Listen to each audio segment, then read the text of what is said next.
Are you looking to join Cycling Men of Leisure for one of our rides in 2025? We've got a few things on our schedule. That's right. We'll be attending Big Bragg and also the Bourbon Country Burn. Big Bragg is in Georgia and Bourbon Country Burns in Kentucky. Both places are going to be absolutely beautiful. We're going to have teams for both of those events. If you're looking to join us on our team, just send us a message. We'll tell you what to do.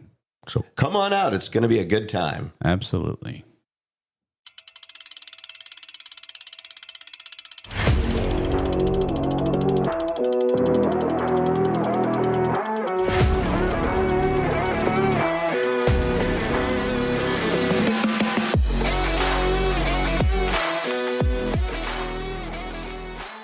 Well, it's time for Road Adventures with Cycling Men of Leisure, the podcast for cyclists who understand that riding is not just about getting to the destination, but the experience along the way.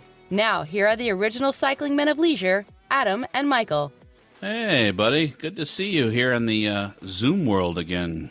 Absolutely. Happy to be here, Adam. How you been doing now that we're back from our latest adventure and we're closing out our season? How's things going?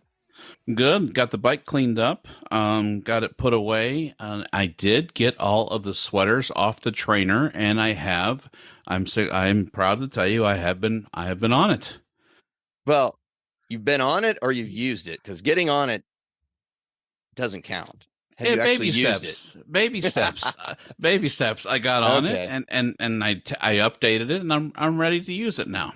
Ready to use it. Okay. We'll see. I'll talk to you back in next December here. We'll see how it goes. All right, fair enough. So you've lined something up pretty cool today. Well, I think so. You know, I remember an individual riding across Iowa in January or July, and he had this squeaking, crazy duck sound the whole way. Never got it fixed. 500 miles of squeaking. Oh, yeah, I was there, all 500 miles. And we were recently in Kentucky, and when I was doing some research, and every time we go to these new places, I do some research on cycling, that kind of thing. And you know what? I found exactly the thing you needed. A bottom bracket. Well, you don't need one now. What I found is a community bike shop in Lexington, Kentucky. Okay. And it is staffed by volunteer mechanics. And it just sounds like the coolest idea, because God knows I'm not a bicycle mechanic. And so what I've did is I've lined up a gentleman by the name of Luke Box, who is the manager there. And I thought we'd spend some time talking to him about this concept. What do you think? I think that's great. Let's bring him on now. Luke, welcome to Cycling Men of Leisure. And the show is Road Adventures, and this is our adventures on the road. And I remember not just 2 weeks ago on the Legacy Trail riding right by your shop. So tell us a little bit about yourself. Yeah. Thanks for having me. I agree. I think this is a great idea. So we are a nonprofit community. I guess at this point, a volunteer-based nonprofit community bike co-op. In that there are no owners. We are a government-recognized 501c3 nonprofit organization. And we've existed for 12 years. I'd say approximately 10 of those years, we didn't pay anyone. So for 10 years, we were able to grow and develop our organization, all completely volunteer based. Wow. Which is pretty phenomenal. It kind of like in hindsight. And then we had some part-time employees kind of come and go, me being one of them, kind of through the pandemic and stuff, but we never fully committed to having like a salaried full-time position. And that's me. So I guess to give a summary statement, we provide better access to better bikes. We try to remove as many barriers as we can between people and using bicycles, not, recreationally, but more so trying to normalize the use of bicycles as a means of transportation, because it is. And there are, probably millions of people in the United States who ride bikes every day to get to where it is they need to go. primarily. Secondarily, it's recreational. Primarily, they're riding to work, they're riding to school, they're riding to the grocery store, they're going to where it is they need to go. And well, that's awesome. Let me just interrupt you for a second, because I've read your mission statement, and I think this is a great mission statement. Your mission statement states, empower adults with the tools, the space, skills, and community needed for better access to better bikes. That's it. That's fantastic. Cool. Love it. Yeah. Black and white. Yeah. And we're certainly not the first ones to do it at all. Bike co-ops have existed, all around the world for, probably 40, 50 years. I bet there's probably 70, maybe 100 in the United States alone. Wow. That's cool. That all, yeah. And we all kind of have, it's bicycle advocacy at the end of it, that's kind of what we're all in it for. We just happen to be in good old central Kentucky. You're around a lot of bourbon as well, so that helps too. Around a lot of bourbon. Yeah. Right next door. We're big fans of both. Yes, so, we did. Yeah, we did. Yeah. I have a question. When I rode by your shop, I rode just a little bit further at about 100 yards on my right, and I saw something that I've seen in magazines before, but I've never seen in person, which was bike polo.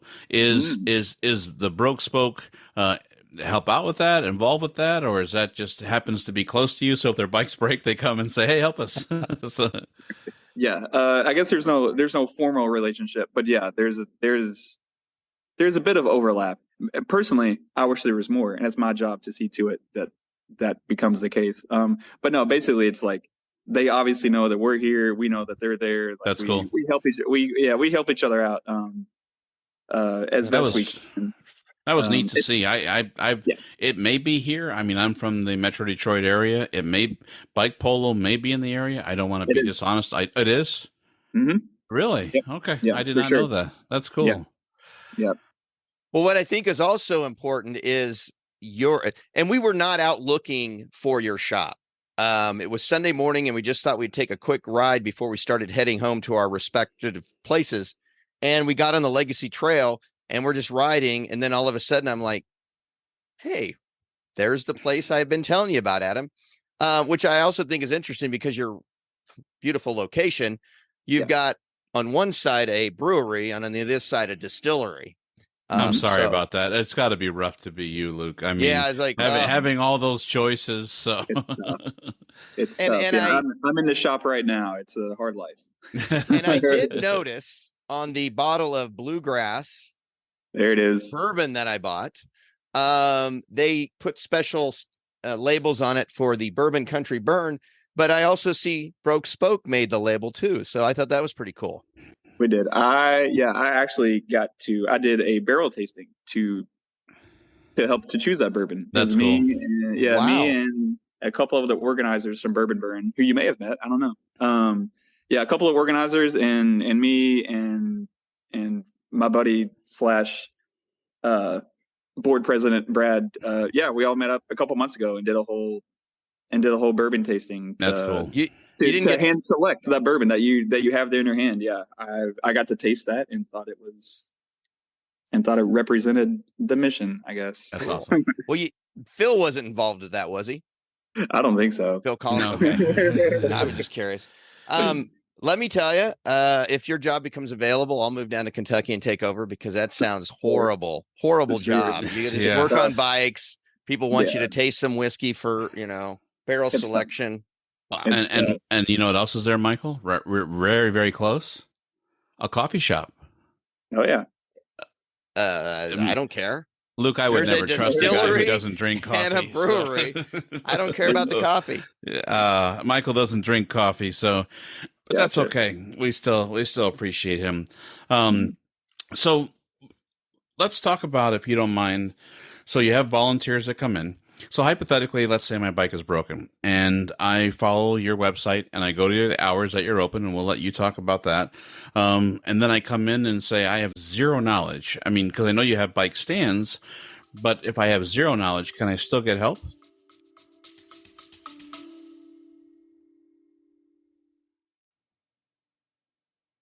On behalf of Adam and Michael, we both want to say thank you for your support.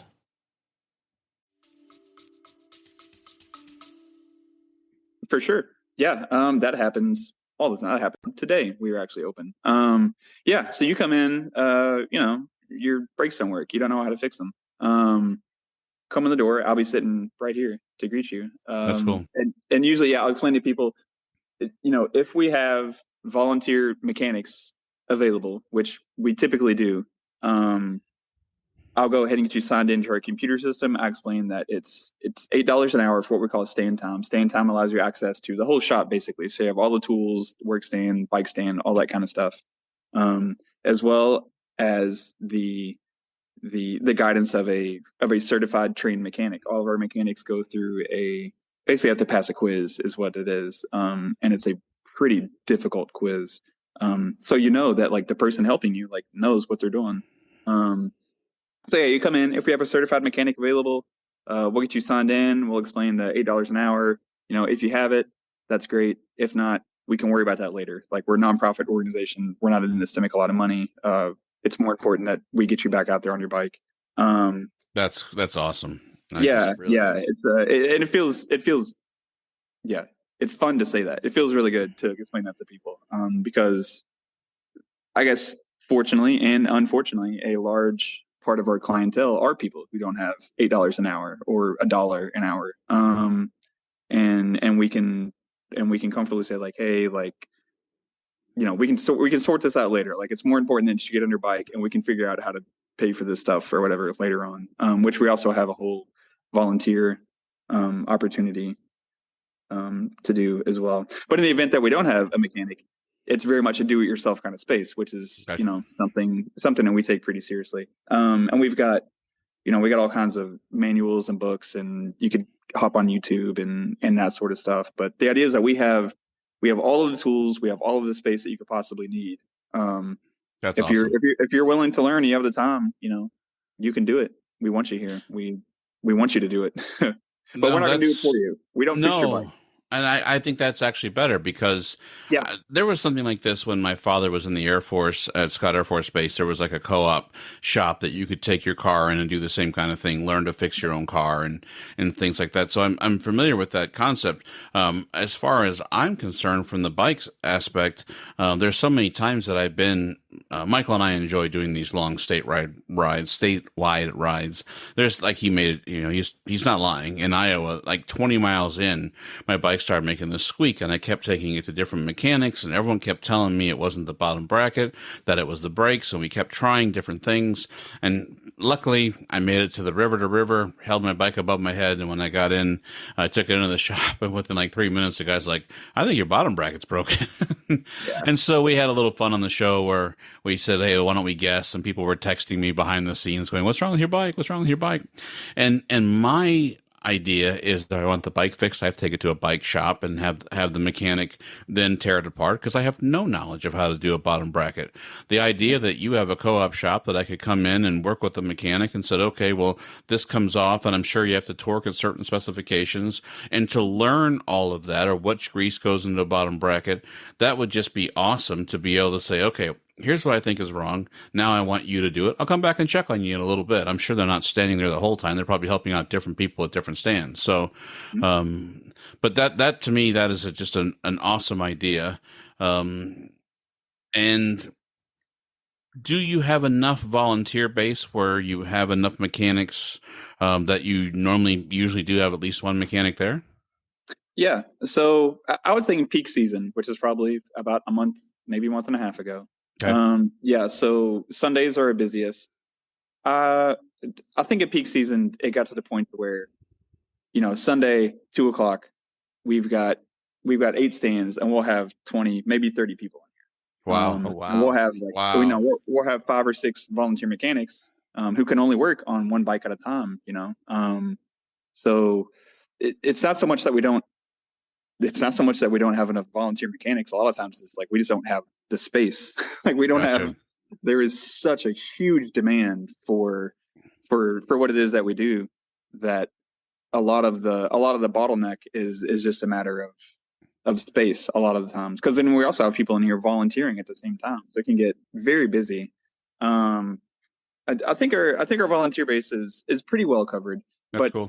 Again, it could be, it always needs to be more. We're open 2 days a week.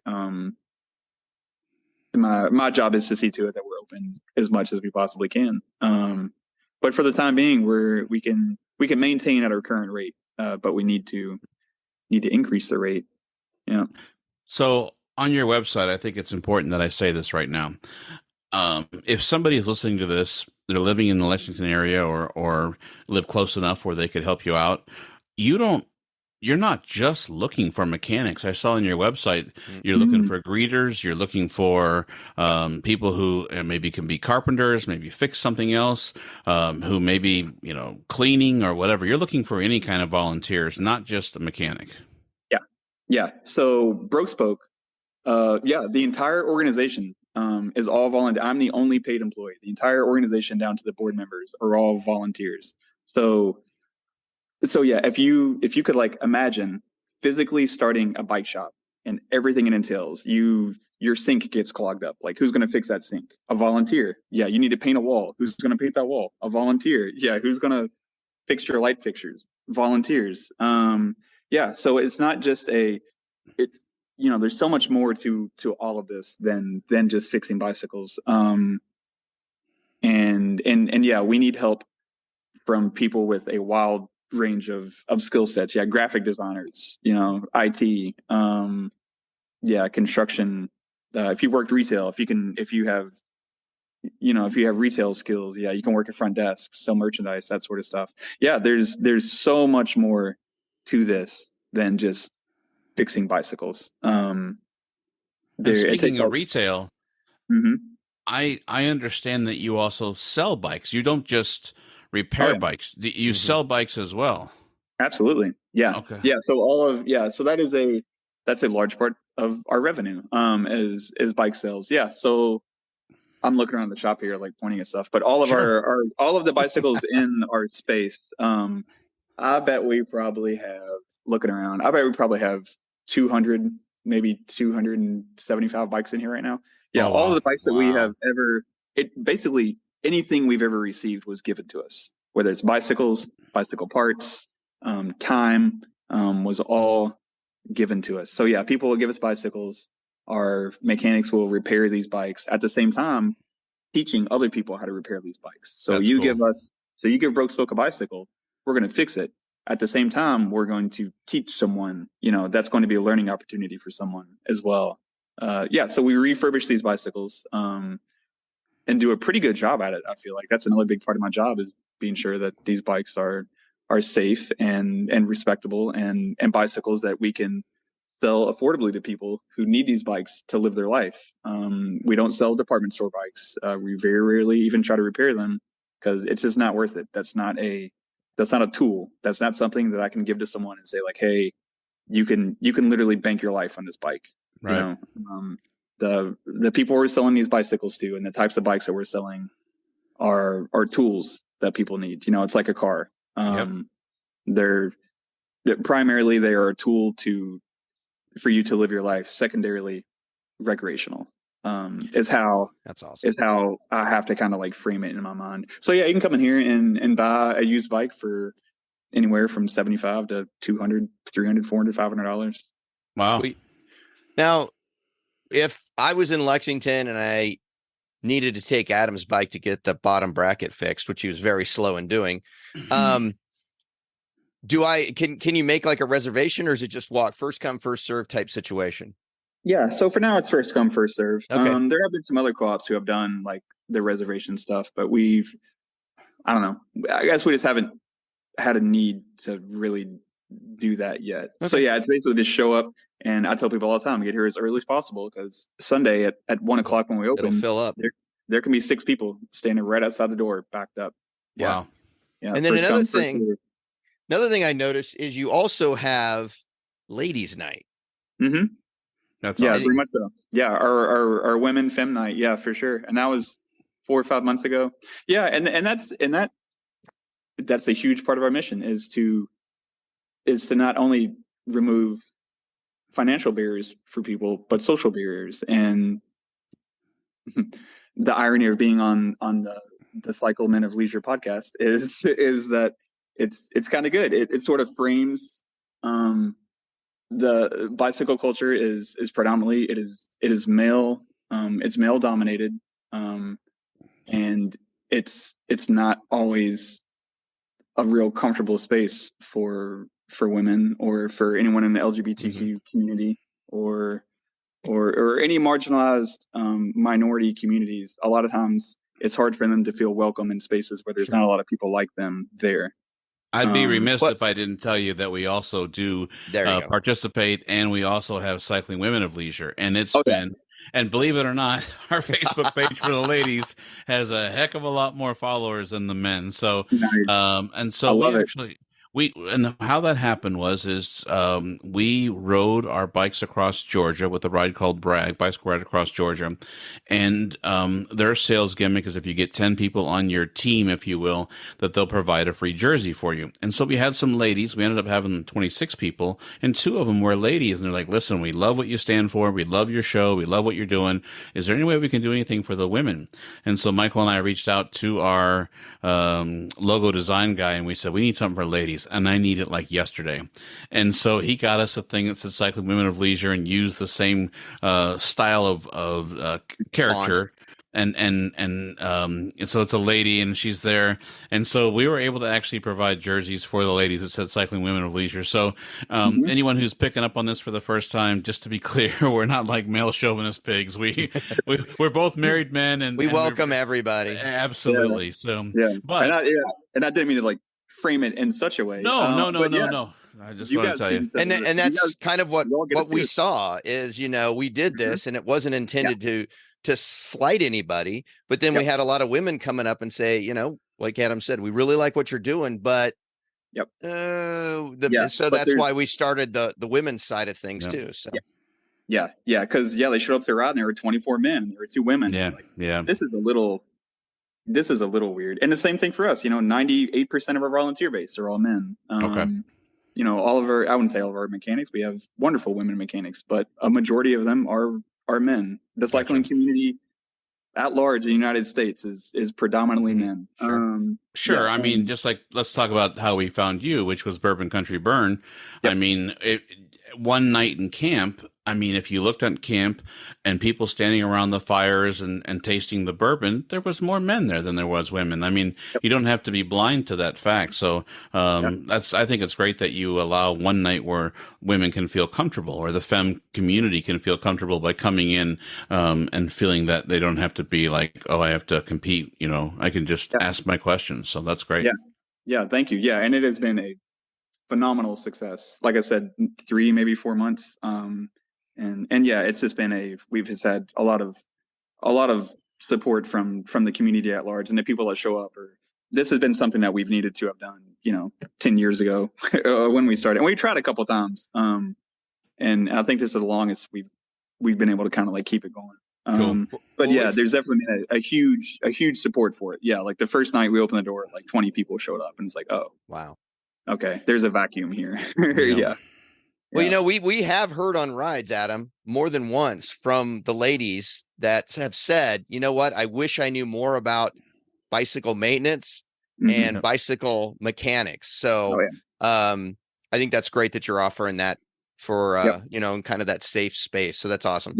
Yeah, absolutely. And I think exactly the words that we heard was, my husband usually takes care of this, but he couldn't come on this ride with me. And then they would say, do you guys know how to do it? And I don't want to be rude by any means. I'm like, you don't want me adjusting anything. That derailleur is not going to work, and you're going to need to find a mechanic. And that's just one thing I don't know. I would love to come to your shop and learn, because one time I did try. I'm like, it's just a little Allen set screw. I'm sure I can just adjust it for a little bit. No, you can't. Nothing would shift anymore. and so I wound up going down to the shop. And then, of course, I'm like, who adjusted this? I'm like, I don't know. Someone on the trail so they could help me. Yeah. Some little elf in the garage. Yeah. My buddy Michael said he could fix it, and obviously it didn't work. That's right. Yeah. He didn't know. So let me ask you a question, and if I cross a line here, I'm so sorry. But when we were on your way to your shop and heading down the Legacy Trail, we passed the YMCA. I passed a community that to me was a homeless community, or maybe not affluent community. is that any way affiliated with that area, or not being from Kentucky? Forgive me. I'm just curious. So Yeah. So you passed the regionally renowned Hope Center, which is a men's recovery center, is the campus that you go to. Oh, okay. Yeah. So yeah, that is a substance abuse recovery program. One of the most, I don't know, I guess I'll make this up. One of the most successful in the country. I know in the state it is one of the most successful.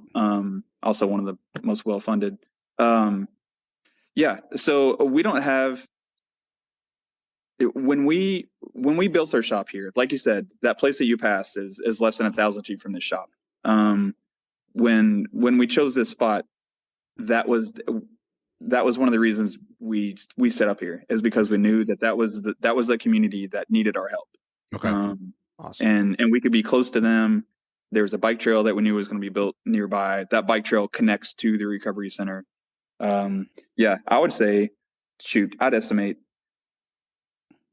50% of the people that utilize our shop are from that recovery center. okay, Yeah, and those are people who don't have cars, who don't have driver's license, who don't have money, who don't have houses, who don't have anything. And they're trying to get their life together, and they need a bike. They need to get across town or whatever. Yeah, a huge part of our clientele are folks from the Hope Center. Yeah, a lot of really, really good friends of mine. Yeah, I have met here at Broke Spoke from the Hope Center. Yeah. So let me, That's cool. just so the question is not as uncomfortable, let me just give you a little bit about my background real quick. I am a deputy director for transportation.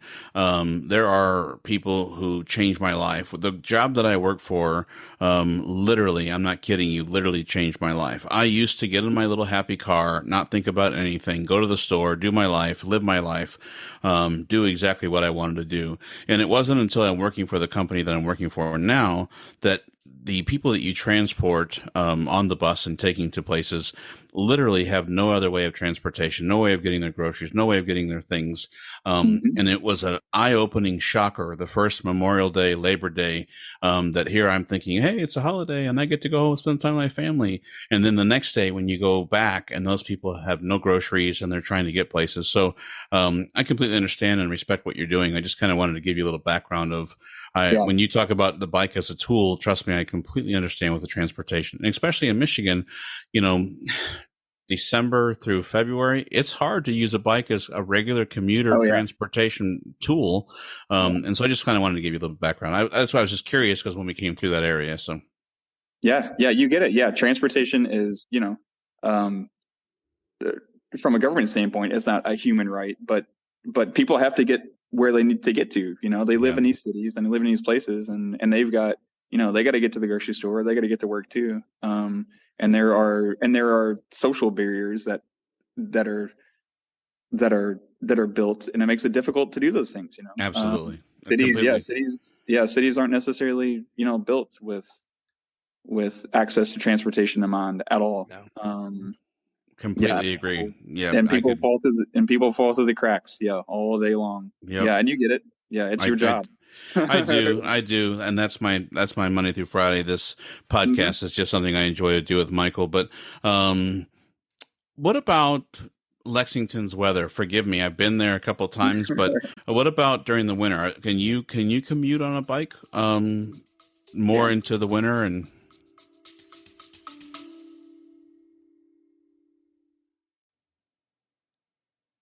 Hey, Adam, I need a Coke. sounds good. We'll be back after a quick break.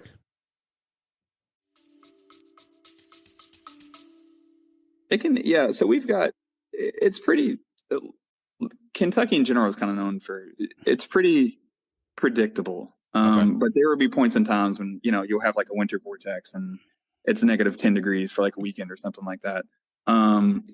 But other than that, it doesn't get real extreme. You can absolutely commute on a bicycle in the wintertime, especially if you have no choice. But yeah, it's certainly possible, but it takes a lot.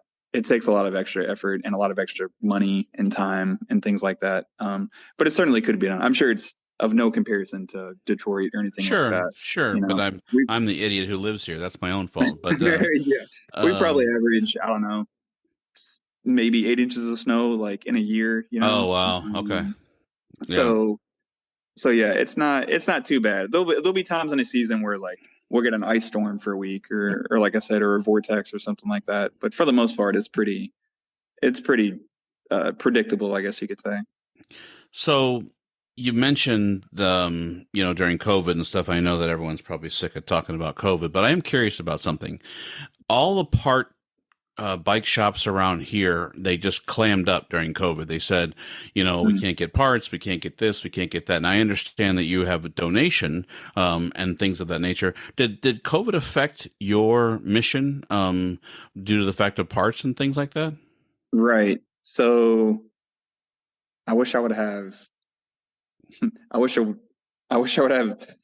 I wish I had the person here that worked here during COVID to answer some of these questions. So I actually wasn't hired on until I think November of last year. It's almost been a year. Okay. So my understanding of how Broke Spoke operated during COVID was that we were taking in donations, bicycle donations. We didn't have open shop hours to the public, but we still had to sell these bikes. So once a week they would have mechanics nights where they would open up and our trained mechanics would come in. Or if you were a mechanic and like you knew somebody who knew you could fix bikes, like you bring your friend in and they would fix these bikes. And then I don't know, once every month or two we would have a yard sale where, gotcha. Saturday, we'd take our 30 bikes that we fixed that month or whatever and take them out and sell them. And it was, as you probably remember during COVID, there was a bike rage where like they were gone everywhere. So yeah, I keep saying we, but like I wasn't really involved at all. My understanding is that yeah, they would set up 20, 30 bikes outside the shop on a Saturday morning, and 8 a.m. there'd be 20 people lined up outside the shop, and those bikes would be gone, in a snap. And I know you said that you weren't working there, but since you're the best and least best and only paid employee now, you're representing. So. Right. Yeah. Speaking on behalf of all of our volunteers and stuff. Yeah, this is always a weird thing for me. Yeah, because it's I guess I don't know. I'm now the face of Broke Spoke, but like it's not. Broke Spoke doesn't have a face. Gotcha. It doesn't have owners. There are. Yeah. There's 60 other people behind the scenes that fix all these bikes and stuff. That's cool. I'm just living the dream, man. No, and I noticed. Go ahead.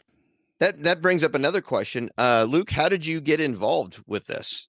Right. I got involved at Broke Spoke 12 years ago, basically as a client, you could say, a customer. I was 22 years old. Moved to Lexington. Was going to community college, had very little money, decided I'm going to sell my car. I'm going to move downtown. I'm going to do the whole live downtown thing. I had showed up thinking I'd taken apart an old road bike at my house where I lived before I moved to Lexington.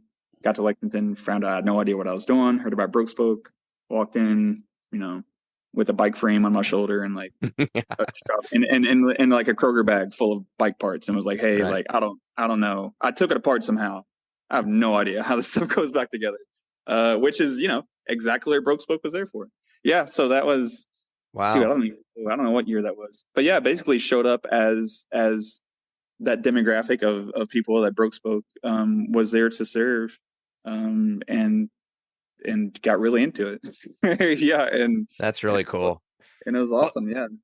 Well, Adam and I always have the philosophy, because a lot of the cycling events we do are too far away for us to drive, or we could drive there. We're just too lazy to put in the road trip. So like going out to Georgia, we'll fly out there. So needless to say, we take our bikes apart. We put them back together in the hotel room or in the lobby or wherever we can find enough space to do so. And kind of our motto is, as long as there's not more than a couple of extra pieces left when you're done putting it together, you're okay. So we figure there's got to be, they have some extra pieces on there that aren't important. I'm sure. Is how we look at it. But I do got to share a story with you. So on one of our podcasts, we talked about traveling with your bike, and we did this whole show. And I'm not saying that our way was the only way. It was just our way of breaking down the bike to get it ready for flight. And we had mentioned in that show that you should get an extra derailleur hanger, because when you're in a location that you are not familiar with, don't know where the bike shops are, that this could be one piece that could be a problem. And we do know somebody who listened to the show and said, "Oh, that's great. I really appreciate what you did." And wouldn't you know it, that person we were with had their derailleur hanger. I mean, they had more than that issue, but that was the last piece that they were trying to find, and they were having a hard time finding one. So it's interesting, the parts and pieces and everything else. So luckily for us, we've only had a couple extra screws, and no, just kidding. But you know what? If he had not have been riding at Ragbri, if it would have been at like some other ride, and there's done. dozens of mechanics at Ragbri, he had to hit all of.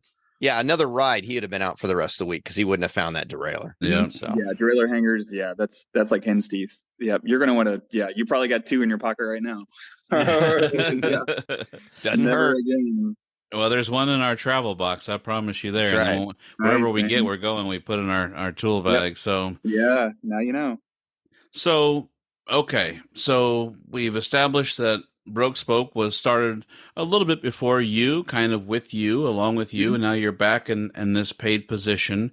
You are a volunteer-based bike community.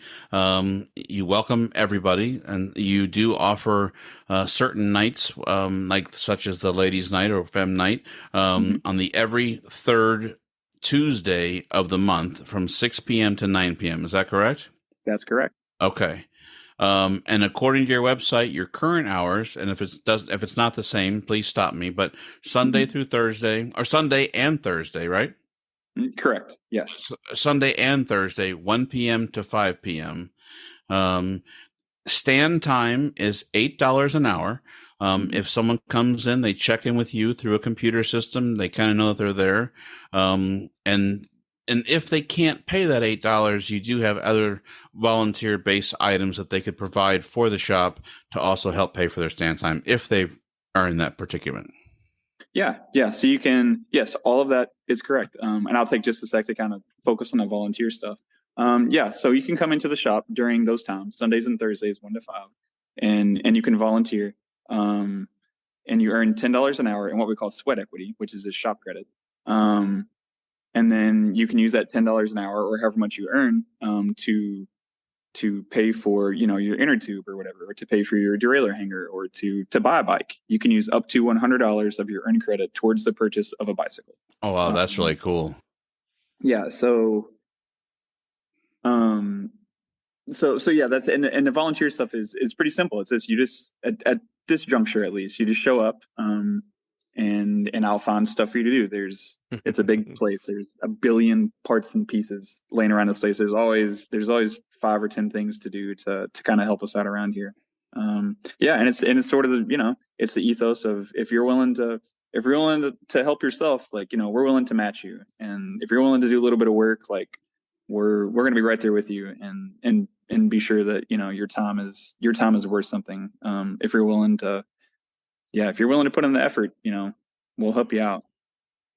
Well, I am I'm so excited that Michael, that you lined this up, and Luke, you were able to spend some time with us. Thank you. If you are camping and you find yourself at the Kentucky Horse Park campground, right from the or if you find yourself in Lexington, anywhere, there you go. The trail itself will come from the Kentucky Horse Park campground, called the Legacy Trail. It goes right by the Broke Spoke, the community bike shop. If you're there on Thursday or Sunday, we recommend that you check you out. And we were there on Sunday. I don't want to lie to you, but it was like 11 o'clock, and then we both hit the road to drive home. And I wish it would have been later. Now I'm really disappointed, but I'm also, when we do things like this, it makes me do a deeper dive into things. And now I'm challenged to go back, and I would love to meet you in person and definitely. I'm sure we did meet actually, but more now that we've talked to you here, I have a better connection. So, and I did want to say one other thing. That Legacy Trail is beautiful because the first 3/4 of it, you're going through, some nice little rolling hills, kind of tree foresty areas. So it's not only could you get to the Broke Spoke and a distillery and a brewery, but I mean, it's very pretty, very scenic throughout. And a coffee shop. Don't blow it. I know you don't drink coffee, but whatever. Whatever. It's a legacy, you could say. So we love to try to, you've given us some of your time. We love to give back. So I just would like to kind of be thought-provoking for a second.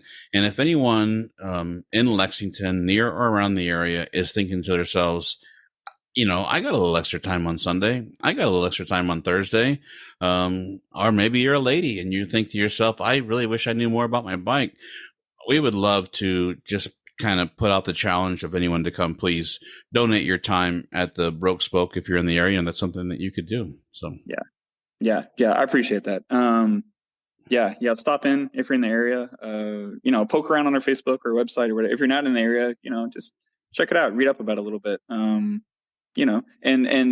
make yourself aware that there are, like I said, we're not the only bike co-op in the country. There are. Sure. I wouldn't call it an industry. This is a whole thing. There are clothing shelters, and there are food banks and things like that. There are bicycle banks. There are nonprofit organizations that exist to provide people with the means for car alternative transportations. And they're in every big city, in the country. Are you guys in Kansas City?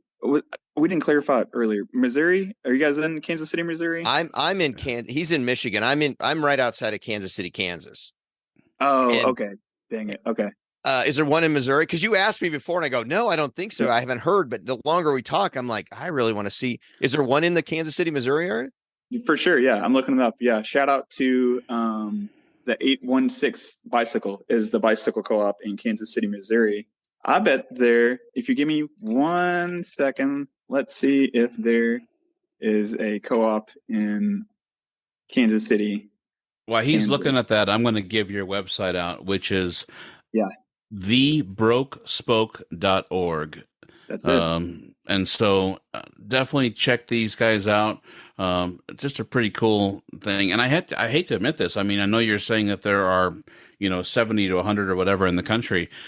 And I think it just maybe it has to do with your general area. I got into cycling as an adult again at 2012, meaning, I was a kid, and then someone said, oh, you should ride a bike. I'm like, ride a bike? I haven't ridden a bike since high school. And so I got back into it. And since then, my mindset has been the bike is broke. I take it to a bike shop. I pay to get it fixed, and I come back. And so just being 100% truthful with you, this idea is just awesome. I would love to learn. I wish I knew some of the. I mean, I'm just smart enough to turn a screw on something that's never going to work again. So, dude, fire it up, man. Yeah, you're in the industry where you probably have people. You probably know people that would be interested in start like this. It's and they do, man. They start from chaos, and all of the bike co-ops that I've interacted with and stuff. Yeah, they all seem to kind of start from like, yeah, man, like it's kind of gritty at first, I guarantee there's enough people wherever you're at that you could probably get something up off the ground. I guarantee you're right. That's cool. And there's probably people that would give you bikes. There's probably people who've got. There's probably 100 people in the city alone that have bikes sitting in their garage that they just don't know what to do with it, Yeah. Seemed like a good idea at the time when I bought it, but. Oh, yeah. Yeah, man. That's how, One of these days I'm going to fix that, or one of these days I'm going to put it in the back of the car and find a place like the Broke Spoke and give it to you. Exactly, man. Yeah. Hop on the internet, man. There's probably something within 100 miles of you. I don't see anything in Kansas City. Well, I'm only 4 miles from Missouri, so it's wouldn't be that big a deal. Okay, I gotcha. You're over there with the Katy Trail, I guess. Then you heard of the Katy Trail? Oh yeah, Missouri. Yeah. A good buddy. I volunteered on here. A good friend of mine just got off the Katy Trail a couple days ago. It is phenomenal. Nice. Beautiful out there. That's cool. Mm-hmm. It is. So. Well, I am so thankful, Luke. Again, we've been speaking with Luke Box, and we appreciate your time and coming on and telling us a little bit about your organization that you're helping out with, and the surrounding area and everything, and how it got started, and just honestly, just appreciate your time tonight. Definitely. Yeah, thanks, man. Yeah, likewise. I think the only other thing I have to say is, Luke, what is today? It's a great day for a bike ride, y'all. Absolutely. Awesome. Yes. Appreciate your time, Luke. Thank you so much. Thank you all so much. It's been a pleasure. Thank you. Bye-bye. All right. See ya. Thank you for coming along with Adam and Michael on Road Adventures with Cycling Men of Leisure. If you have enjoyed this, please subscribe to the show on the podcast app of your choice.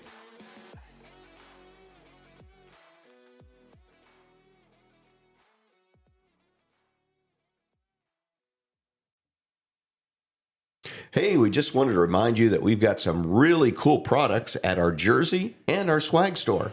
That's right. You can visit cyclingmenofleisure.com. At the top of the page, you'll find our stores page. Click there. There's 2 QR codes. The one on the left has a J on it. That's the store for the jerseys. The one on the right is just a swag store. Has all kinds of different items. Kind of customizable. You can kind of make the swag the way you want it. If the QR codes are giving you an issue, don't worry. Underneath, there's 2 buttons that you can click on. Thank you, and have a great day.